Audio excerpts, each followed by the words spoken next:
Hey everybody, I'm back. Sorry that I haven't done a video in such a long time, but I am back today with another Start to Finish Sunday. And today I wanted to share some tips with you for breaking through a creative block. Part of the reason that I have been gone so long is because I have just had no inspiration whatsoever. Despite having all these amazing new spring and upcoming Sale-a-Bration products all over my house that I just I love them all, and I've had so much fun just looking at them, but I can't really figure out what to do with them. And I know that we all go through something like this from time to time, so I want to show you one of the ways that I like to kind of break through it. I don't know about you, but this happens to me all the time, that I get a stamp set that I am so excited about and I adore it, and then I just have no idea what to do with it. And this set right here is one of those sets. This set is called Bloomin' Marvelous, and it is one of the upcoming Sale-a-Bration stamp sets that will be available starting on January 22nd. And the way Sale-a-Bration works is for every $50 of regular Stampin' Up! Product that you purchase, you get to choose one exclusive and limited edition item for free. So this is one of those items that you can choose for free if you spend $50. Now, right off the bat, I love this set. It's adorable. I love the images. I like the sentiments. I really like the mix of the script and sort of the typewriter text. But everything in it is so small. And I tend to really struggle with small stamp sets. So when I got this one, I just couldn't figure out what to do with it. So here's a tip. One thing that I like to do when I'm stuck, try a different size. Not every single card has to be 4 1/4 by 5 1/2. One thing that I love are Stampin' Up's note cards. They come in a package like this. You get 20 note cards and 20 envelopes. They're white pre-scored note cards, and when they're scored, they work out to be 3 1/2 by 5 inches. It's just a little bit of a smaller footprint for your card. It's a great thing to try when you're stuck. Also think about trying a square card. 3 by 3 cards are so small and cute and simple. You fill them up in no time, and you can use great little small images like this. They're great to have on hand to tuck into your kids' lunch boxes or maybe your husband's briefcase. So try a 3 by 3 card. Try a 4 1/4 square card. They fit in a standard envelope and don't require extra postage. And it's a great way to just kind of shake up your routine a little bit. So that's what we're going to be doing today with this stamp set. I'm going to make a 4 1/4 inch square card. So let's go ahead and get started. To make a 4 1/4 square card, you want to start with a piece of cardstock that is 8 1/2 by 4 1/4. It's just a little bit less than half a sheet of cardstock. And I'm going to go ahead and use my Simply Scored tool and score this at 4 1/4. And I am using Island Indigo cardstock here. Then I want to just go over the fold with my bone folder to get a good crease. And here is my base card all ready to go. Then I have a piece of Pool Party cardstock that measures 3 3/4 square.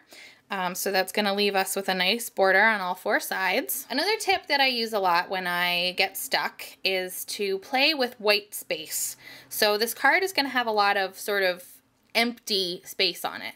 But to keep it from looking empty, one thing I love to do with white space is use an embossing folder. And this is a new embossing folder. This is also going to be in Sale-a-Bration coming up on January 22nd. This is another item that you can choose for free with a $50 order. And remember, it's for every $50 you spend. So if you spend $100, you get to choose 2 items and so on. So I'm going to go ahead and put my Pool Party cardstock in here, line it up, and then I'm going to run this through my Big Shot. And this is going to add some texture and interest so that the white space on the card won't really look empty. Okay, so there's my cardstock, my Pool Party all embossed, and you can see how fun that looks. Great texture. And I'm just going to go ahead and attach this with some snail adhesive. I always like to add a little extra when I'm adhering a textured cardstock.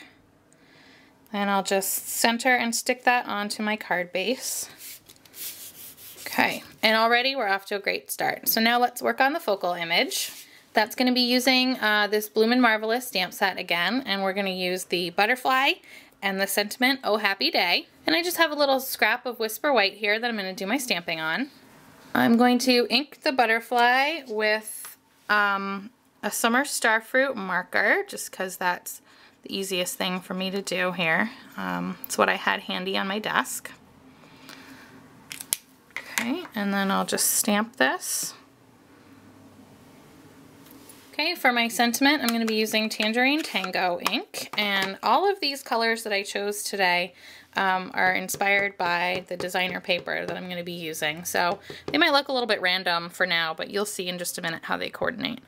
And I'm just going to stamp this, overlapping the butterfly just slightly. Okay, that looks good. And I'm going to cut this out using a die from the new Ovals Framelits collection, and I'll just center my image in the oval, and I'm going to use the sticky side of a Post-it note to just stick that in place, and then I can run it through my Big Shot just like this. Okay, and here you can see what that finished focal image looks like. So I'm just going to set this aside for right now, and we can finish working on our card front.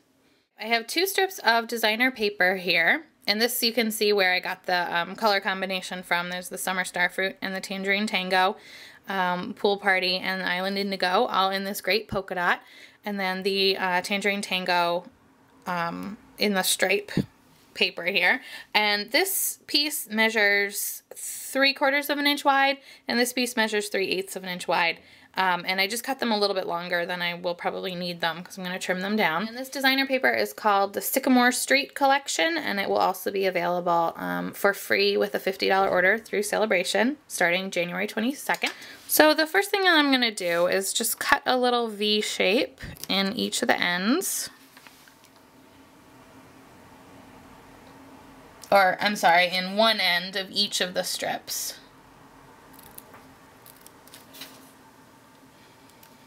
Okay, there's one. And then I'll do the same thing on this skinnier piece. And now these are going to go on the card kind of like that.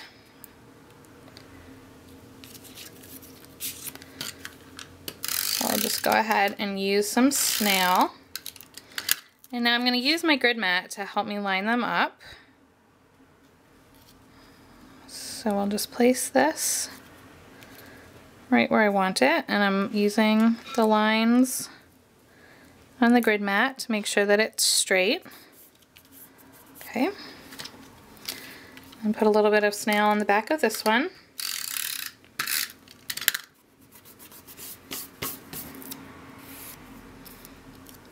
And now I can line this up just a little bit shorter than the other strip, just like that. Then all I have to do is open this up and trim off any extra, so I don't have to worry about measuring it and cutting it to the exact size beforehand. Now we'll bring our focal image back in.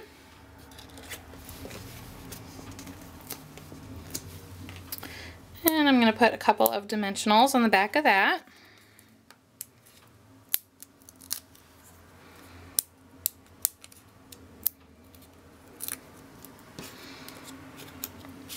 And now this will just get centered over the top of those strips. And for one more quick finishing touch, I'm going to add a basic rhinestone, and I just like to use the tip of my scissors to pick these up. They don't normally go flying like that. And I'll just place that in the center of the butterfly. And there we have our finished card. So you can see on this card that I was able to use some of my favorite tips for breaking through inspiration block. There's a lot of white space on this card, but we used the embossing folder to texturize the cardstock so that it doesn't look blank. I created a 4 1/4 inch square card, so the whole footprint of the card is a little bit smaller, and therefore the small image doesn't look completely lost. And another great idea is I love to take the color scheme inspiration from the designer paper that I'm using. It just makes it a complete no-brainer. So you get your designer paper and your stamp that you know you want to use, and then you already have your color palette all chosen for you. So remember that all of these, the stamp set, the designer paper, and the embossing folder that I used will be available. You can get each one of them free with a $50 order starting on January 22nd when Sale-a-Bration starts. And if you have any questions, please let me know. Thanks so much for joining me, and I hope to see you again next time. Until then, happy stampin'. Bye-bye.